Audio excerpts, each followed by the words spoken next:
뭘 알아가자? 하나님 뜻을 알아가자. 그럼 뭘 모른다? 예, 우리 인생은 하나님 뜻을 잘 모른다. 그러니까 모르는 게 맞는 거예요. 하나님 뜻을 아는 게 맞는 게 아니라 하나님 뜻을 모르는 게 맞다. 홍진우, 뭘 모른다? 하나님 뜻을 잘 모른다. 그 하나님 뜻과 계획을 잘 모르니까 우리는 먼저 뭘 해야 되냐? 듣기를 힘쓰고 순종하기를 힘쓴다. 네, 듣기를 힘쓰고 주의 말씀을 듣기를 힘쓰고 그 말씀대로 살려고 몸부림쳐야 한다는 거예요. 뭘 모르니까? 하나님 뜻을 다 알 수 없으니까.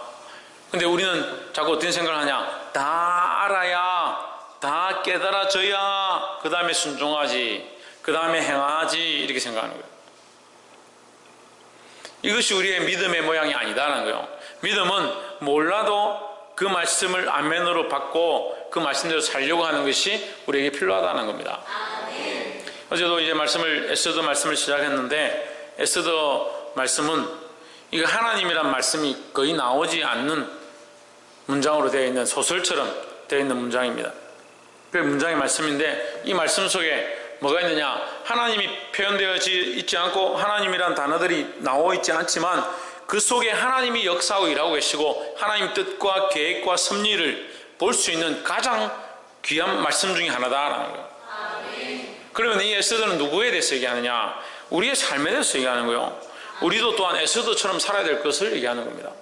에스더는 자기 인생을 갖다가 바쳐서 누구를 기쁘시게 하려고, 하나님을 기쁘시게 하려고 자기 인생을 쓰는 겁니다. 그 에스더의 모양이 우리에게 있어야 될 줄 믿습니다. 근데 이 에스더의 시대가 느헤미야와 같은 시대였다. 그러면 포로기, 바벨론에 끌려가서 포로기를 지내던 때, 바사 왕국 때 BC 483년경이다. 그 에스더의 뜻이 뭐냐? 어제 뭐라 했습니까? 뭐라 그랬어요? 디아스포라는 이제 의미라 했고, 이 에스더 성경의 의미라 했고, 에스더의 뜻이 뭐라 했습니까?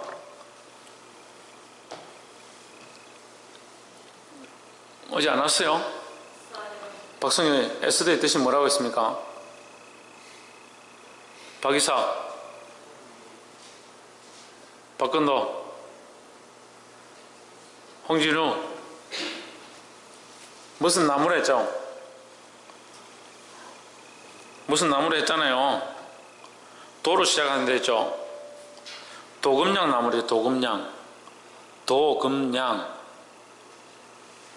예, 조용하네. 그 말씀을 집에 가서 한번 들어봐요. 요즘 말씀을 왜 안 듣지? 제가 빨리 말을 하니까 말씀을 다 못 듣잖아요. 다시 가서 집에 또 들어야 돼요. 예. 소가 왜 대책임질 합니까? 다 소화를 못 하니까 대책임질 하거든요. 말씀을 다 들어도 다 들리지 않고 다 깨닫지 못하니까 다시 가서 듣는 거예요. 그 요새 왜 말씀을 잘 안 듣나? 도금냥 나무다. 도금냥 나무란 뜻이 중요한 게 아니라 그 도금냥 나무에 숨어 있는 그 의미가 중요한 거예요. 도금냥 나무는 뭐냐? 하나님의 용서와 구원이다라는 거죠. 그러면 에스더가 왜 용서와 구원이냐? 에스더가 용서와 구원이 아니라 이스라엘이 하나님 앞에 맞아서 범죄함으로 그들이 그 나라의 주권을 빼앗기고 포로되어서 끌려갔다. 그 속에 숨어 있는 에스더나 모르드게나 그 백성들, 다니엘이나 사드락과 메삭과 아벳느고나 그 사람이 무슨 죄가 있어요? 이스라엘 자체가 범죄해서 포로로 끌려갔다. 하지만 그 영혼들을 향하신 하나님의 사랑과 그 계획은 꺼지지 않는다라는 거죠. 그래서 이 에스더의 모양이 뭐냐? 하나님께서 그들을 여전히 사랑하고 있고 이방 가운데, 그 먼 타지 가운데, 타국 가운데 가 있어도 그 영혼들을 사랑하시고 보호하고 계시다는 하나님의 용서와 그 은혜, 그 구원을 가르치고 있는 거예요. 그래서 사람들은 어떻게 생각하냐? 조금 어려움이 생기고 조금 손해가 오고 조금 핍박이 있고 조금 괴로우면 하나님 나를 버렸는갑다, 나를 사랑하지 않는갑다, 하나님 나를 챙겨주지 않는갑다, 나를 보호하시지 않는갑다, 그런 착각을 하는 거예요. 고난은요 우리를 오히려 강하게 하고, 고난은요 오히려 우리를 하나님 바라보게 하고, 고난은요 그리스도 안에 있는 자들이 마땅히 받아야 될 일들이라는 거예요. 자꾸 자기 관점으로 보니까 고난이라는 건 좋지 않은 건데 왜 나에게 고난을 주느냐? 그거 하나님 계획을 모르니까 그런 거죠. 고난은 우리를 온전케 하고 단단하게 하고 정금과 같이 세우는 것이다 라는 거예요. 그래서 하나님 우리에게 고난을 주실 때는 뭐가 있다? 뭐가 있다? 계획이 있다. 계획이 있다. 그러면 고난을 당할 때 어떻게 해야 되냐? 감사해야죠. 할렐루야. 고난을 당할 때 감사해야죠. 왜? 하나님이 계획하신 바가 있기 때문에요. 그러니까 뭐가 없으면, 믿음이 없으면 감사할 수가 없는 거죠. 고난이 닥치는데 무슨 감사하라는 겁니까? 그 세상의 이치와는 반대되는 것이다. 그렇지만 하나님은 우리가 고난당할 때 버려두는 것이 아니라 거기에 대한 또한 계획이 있다는 것을 알아야 되는 거예요. 할렐루야. 그래서 어제도 우리가 말씀 나누는데 에스더가 처음부터 시작하는 게 아니라 아수에로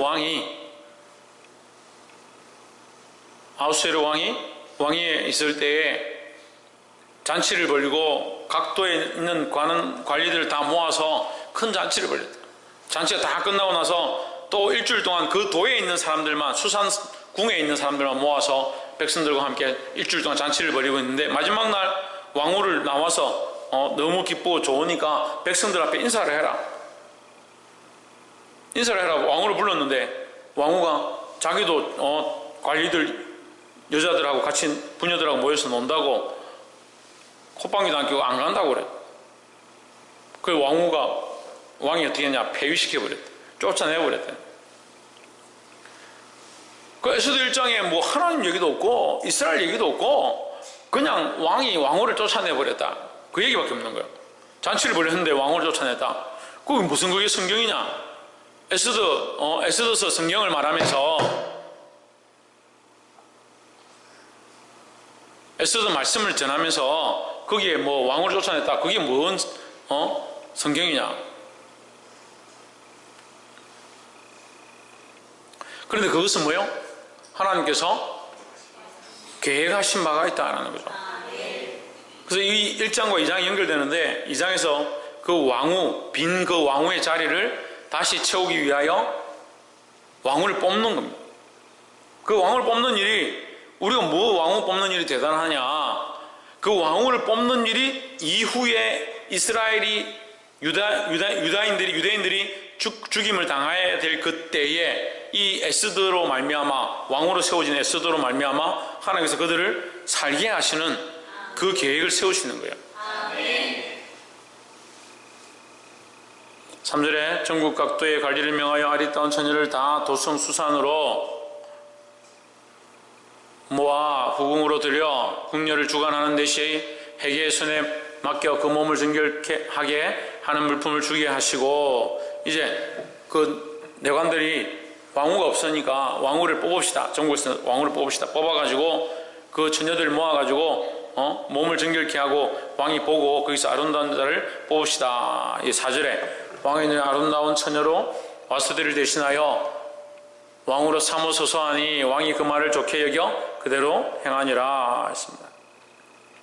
왕이 이제 처녀 중에 아름다운 처녀를 뽑아서 그를 왕으로 삼고자 하는 계획을 진행하고 있는 거죠. 진행하고 있는데 5절 한번 보십시오.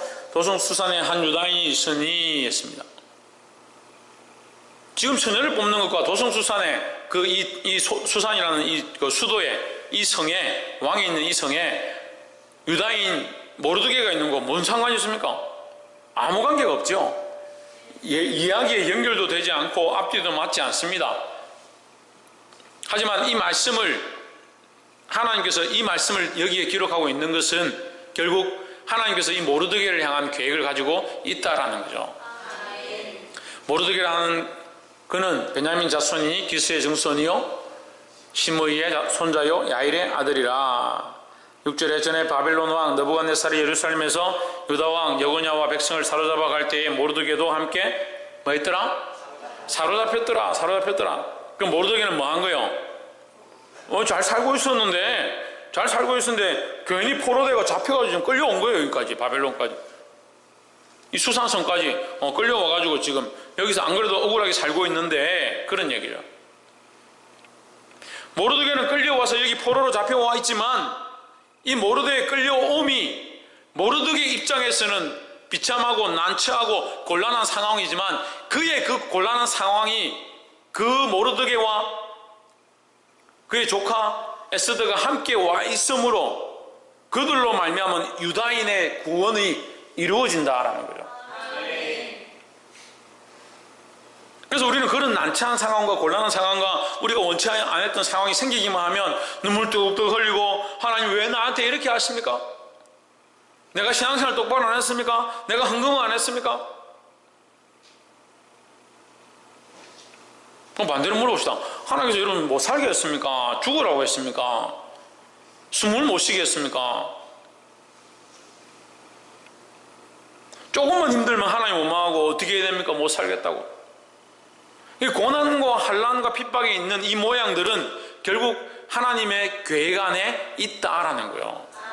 그럼 우리는 고난과 환난이 닥칠 때 어떻게 해야 되느냐? 하나님의 섭리를 발견하고자 힘써야 된다는 거예요. 뭘 발견하고자? 볼 수 있기를 주의 이름으로 축복합니다. 그래서 이 고난 가운데 하나님의 섭리와 계획을 보아야 된다.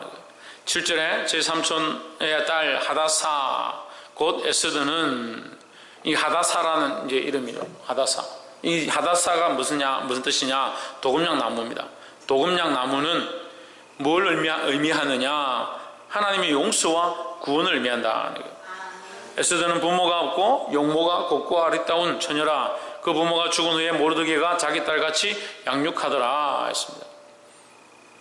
그게 좀 무섭지만요. 모르드게가 에스더를 데리고 온 거, 자기 딸처럼 양육하고 있는 거, 그 에스더가 모르드게의 말에 순종하는 거, 이것 또한 하나님께서 계획하고 계신 모양의 한 부분인 거죠. 그 얘기를 계속 뒤에 가면 합니다. 이 에스더가 누구의 말도 듣지 않냐고 모르드게의 말에 계속 순종하는 거예요. 근데 모르드게는 하나님의 말씀과 하나님의 방법으로 그 에스더를 양육했다라는 거죠. 그래서 첫 번째는 고난과 환난 중에도 하나님의 섭리를 보아야 한다라는 겁니다. 10절에 에스더가 자기의 민족과 종족을 구하지 아니하니 이는 모르드게가 명하여 구하지 말라 하였음이라. 이 숨긴 것이 아니라 말하지 않았다. 드러내놓고 나는 유대인이다 이렇게 말하지 않았다는 거죠. 그 에스더가 이제 그 후궁 중에 뽑혔습니다. 간택되었습니다. 우리말로 하면 간택되었습니다. 그 별로 좋은 건 아니죠. 왕의 후궁이 된다, 왕후가 된다, 그리 좋은 건 아니지만 어쨌든 권력을 잡고 어떤 위치에 올라가는 그런 상황들이 된 거죠.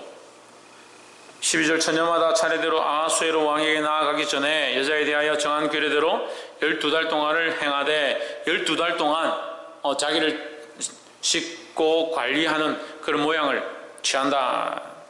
그렇지만 15절에 모르드게의 삼촌 아비하일의 딸 곧 모르드게가 자기의 딸같이 양육하는 에스더가 차례대로 왕에게 나아갈 때에 궁녀를 주관하는 대시 해게 정한 것 외에는 했습니다. 그러니까 모르드게의 딸 에스더는 조카죠. 에스더는 특별히 다른 것을 구하지 않았다. 특별히 다른 것으로 자기를 꾸미려고 하지 않았다라는 거죠.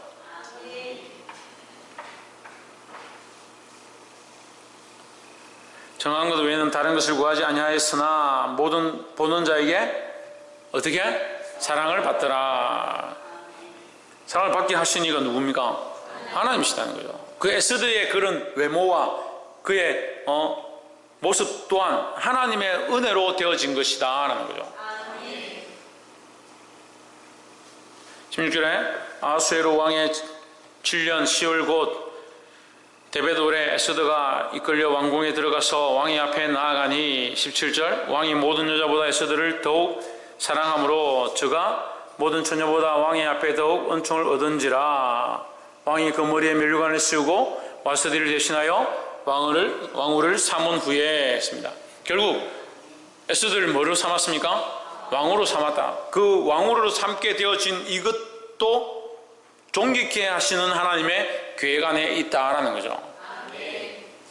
그러니까 우리가 빛에 처할 줄도 알고 풍부에 처할 줄도 알고 낮은 데 처할 줄도 알고 높은 데 처할 줄도 알아야 된다.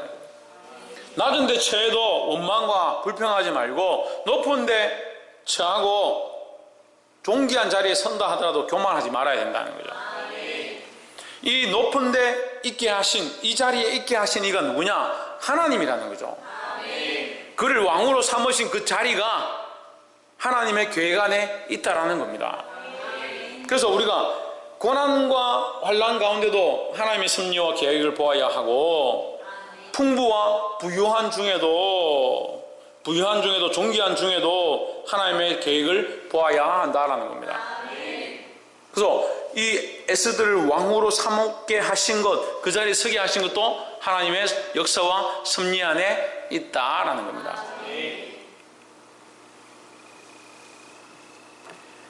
마지막으로 19절에 처녀들을 다시 모을 때에는 모르드게가 대궐문에 앉았더라. 에스더가 모르드게의 명한 대로 그 종족과 민족을 구하지 아니하니 저가 모르드게의 명령을 뭐 했다? 양육받을 때와 같이 따름이더라. 그 아이 어렸을 때에 따르듯이, 이 말이에요. 양육받을 때라는 것은 어렸을 때 부모를 따르는 것처럼 따랐다는 거죠. 목숨을 걸고 순종했다, 이렇게 볼 수 있는 거죠. 다른 사람의 말은 듣지 않아도 모르드게의 말은 철저하게 들었다. 21절 모르드게가 대궐문에 앉았을 때에 문지킨 왕의 넷이 빅단과 테레스 두 사람이 아하수에로 왕을 원한하여 모살하려 하거늘. 자, 21절에 또 다른 사건이 나오는데요. 그 많은 여자 중에 이 아이가 어떻게 해서 바벨론까지 끌려오게 되고, 바벨론까지 끌려와서 어떻게 하다가 왕후까지 되게 되고, 그거 참 신기하잖아요. 예. 178도라 했습니까? 예, 127도. 그 많은 땅에, 인도로부터 시작해가지고 에디오피아까지 그 많은 땅을 다스리는, 거기에 얼마나 많은 여자들이 있겠습니까? 사람 뽑으려면 흑인부터 시작해가지고 백인에서 동양인까지 다 있는데, 종류별로. 근데 하필 이 에스더가 뽑힌 거예요. 근데 여기 성경에요, 부모 없는 에스더라는 얘기를 하는 겁니다. 부모 없는 에스더. 어떻게 보면 세상에서는 비천하고 사람들이 별로 알아주지 않고, 심지어는 유다인이라는 소리를 하지 않는 것은 유다인이 그만큼 대우를 받지 못했다. 작은 소수민족이고 사람들이 별로 알아주지 않았던 자들입니다. 그 중에서 뽑혔다. 그걸 어떻게 우리의 능력이고 우리의 지혜고 우리의 역사를 할 수 있느냐 하는 거죠. 하나님의 은혜를 알아야 돼요. 하나님의 계획을 알아야 되는 거예요.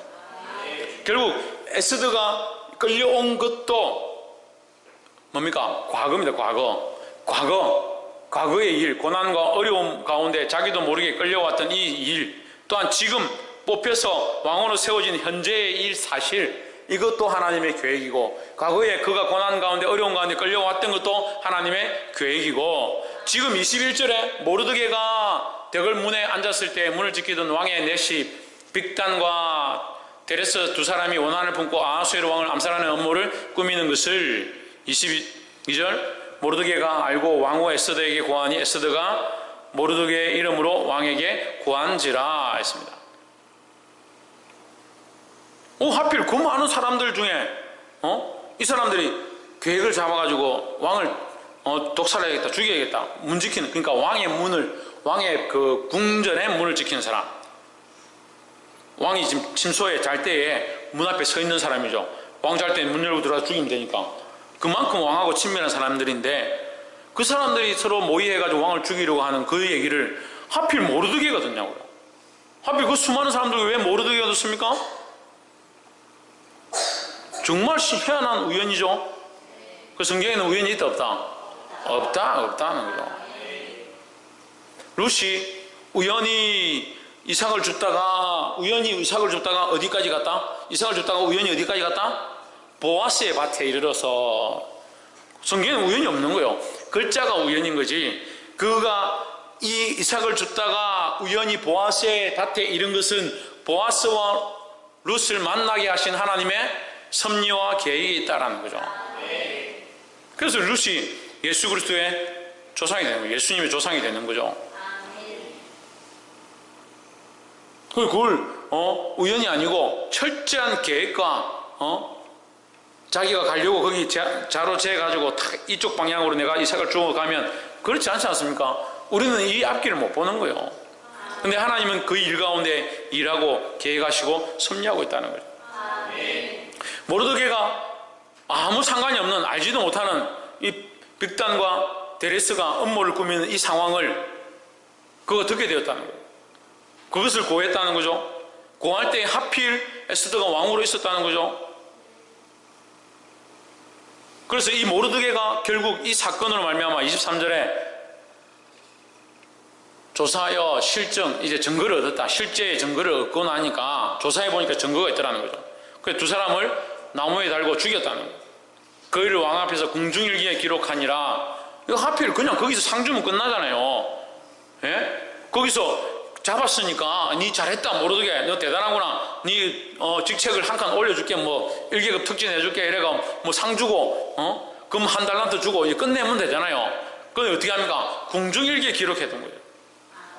근데 왕이 화가 나가지고 어느 날 심심해가지고 어느 날 앉아서 첫 책을 궁중일기를 한번 읽어봐라. 읽는데 모르드게 얘기를 듣는 거예요. 그래서 하만을 불려고, 하만이 지금 모르드게 죽이려고 작정하고 있는데 이제 뒤에 나옵니다. 모르드게를 어떻게 하면 죽일까? 저 건방진 놈 죽여야지. 벌을 내려야지. 유대인들, 모르드게뿐만 아니고 유다인들을 다 내가 없앨 것이다.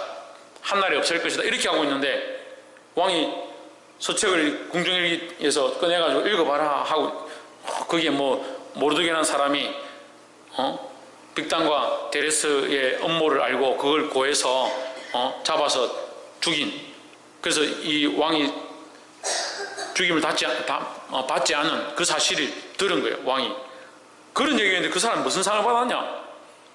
아무것도 상을 준 것은 기록되어 있지 않습니다. 마침 하만이 쫓아 들어오는 거예요. 하만이 쫓아 들어오는데 자기에게 지금 화가 나가지고 지금 모르드게가 자기한테 인사도 안 하고 건방지게 문 앞에 서 있더라. 왕한테 이거 뭘 해야지 이렇게 생각하고 있는데 왕이 마침 그 하만에게, 내가 존귀 여기는 사람에게 나를 위하여 수고한 존귀 여기는 사람에게 뭘 해주면 좋겠냐? 하만이 딱 들으니까 자기인 거죠. 자기에게 해줄 게 뭔가 묻는 것 같잖아요.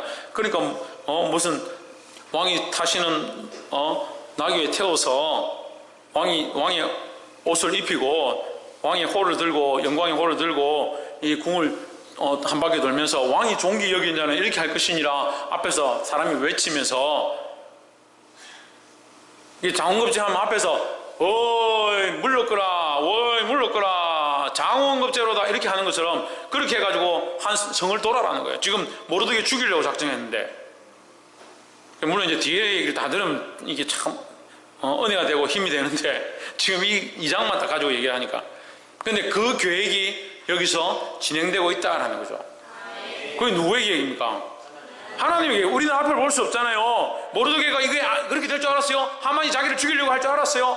그 한나라의 원수들이 그 민족을 공격해서 죽이려고 하는 계획을 가지고 있는 줄 알았습니까? 몰랐습니다. 우리는 알 수가 없어요. 앞날 알 수 없어요. 과거에도 우리를 인도하시는 하나님의 그 섭리, 고난과 핍박과 환난 가운데 망하는 것처럼 보이더라도 하나님께서 인도하고 계시다, 하나님께서 계획하고 계시다, 그걸 알아야 하고, 지금 현재 우리가 가지고 있는 이 종기와 우리의 삶도 하나님 주신 은혜인 줄 알아야 하고, 또한 앞으로도 우리를 인도하실 하나님의 계획과 은혜가 있음을 보아야 한다는 거죠. 과거도 보지 못하고 현재도 보지 못했으면 미래를 보든지 믿음으로, 어차피 미래를 못 보니까 과거에 하셨던 하나님의 역사를 보고 지금 나와 함께 하시는 하나님의 은혜를 보고 미래의 역사를 믿어야죠. 이 세 가지 다 안 되는, 신기한 건 이 세 가지가 다 안 된다는 거예요. 과거의 고난과 어려운 가운데 하나님 나를 인도하셨구나, 나에게 사랑을 베푸셨구나, 지금까지 살게 하셨구나, 그거 안 되죠. 그럼 지금 현재 나와 하나님 함께 하시는구나, 나를 보호하고 계시구나, 내게 호흡을 주시고 생명을 주시는구나, 그거 안 되고, 그럼 뭐 안 됩니까? 미래에 하나님께서 나에게 하실 것들을 믿음으로 안 되는 거예요. 그럼 자식들 놓고 어떻게 기도해요? 전에 하나님 이 아이를 나에게 주셨는데 왜 이렇게 힘들게 합니까? 지금 살아가는데 왜 이리 속을 썩입니까? 앞으로도 속을 썩일 줄 믿습니까? 그렇게 기도합니까? 감사가 있어야죠. 하나님 허락하신 이 은혜, 나에게 자녀를 주신 은혜. 부모들 중에 자식 낳고 기쁘고 감사한 사람이, 감사하지 않은 사람이 누가 있어요? 하다못해 믿지 않는 사람도 애 낳아놓고 감사합니다. 누군지 모르겠지만 어쨌든 하나님인지 뭔지 모르겠지만 어쨌든 이 아이를 보내주셔서 감사합니다. 그렇게 감사해요. 그럼 믿는 사람들이 고난 뒤에 하나님께서 인도하셨던 그 계획과 역사, 그 하나님 뜻이 있음을 믿고 감사해야 돼요. 지금 현재 지금까지 살게 하시고 인도하신 하나님 은혜, 그것에 감사해야 되는 거고, 또한 미래에 하나님께서 이끌어 주실, 인도해 주실 그 계획과 섭리를 믿고 감사해야 되는 겁니다. 이 에스더서 2장은 그 과거와 현재와 미래에 하나님의 그 역사와 섭리를 지금 조명하고 있는 거예요. 그 믿음이 없으니까 이걸 그렇게 보지 못하죠. 그냥 얘기처럼, 소설처럼 앞뒤 앞뒤가 안 맞고 이 뭐야? 이렇게 보는 거예요. 믿음의 눈을 들어서 지금 우리에게 보이지 않지만 하나님께서 이것을 종결케 하시고 존귀케 하실 것들을 믿고 살아가게 되기를 주의 이름으로 축복합니다.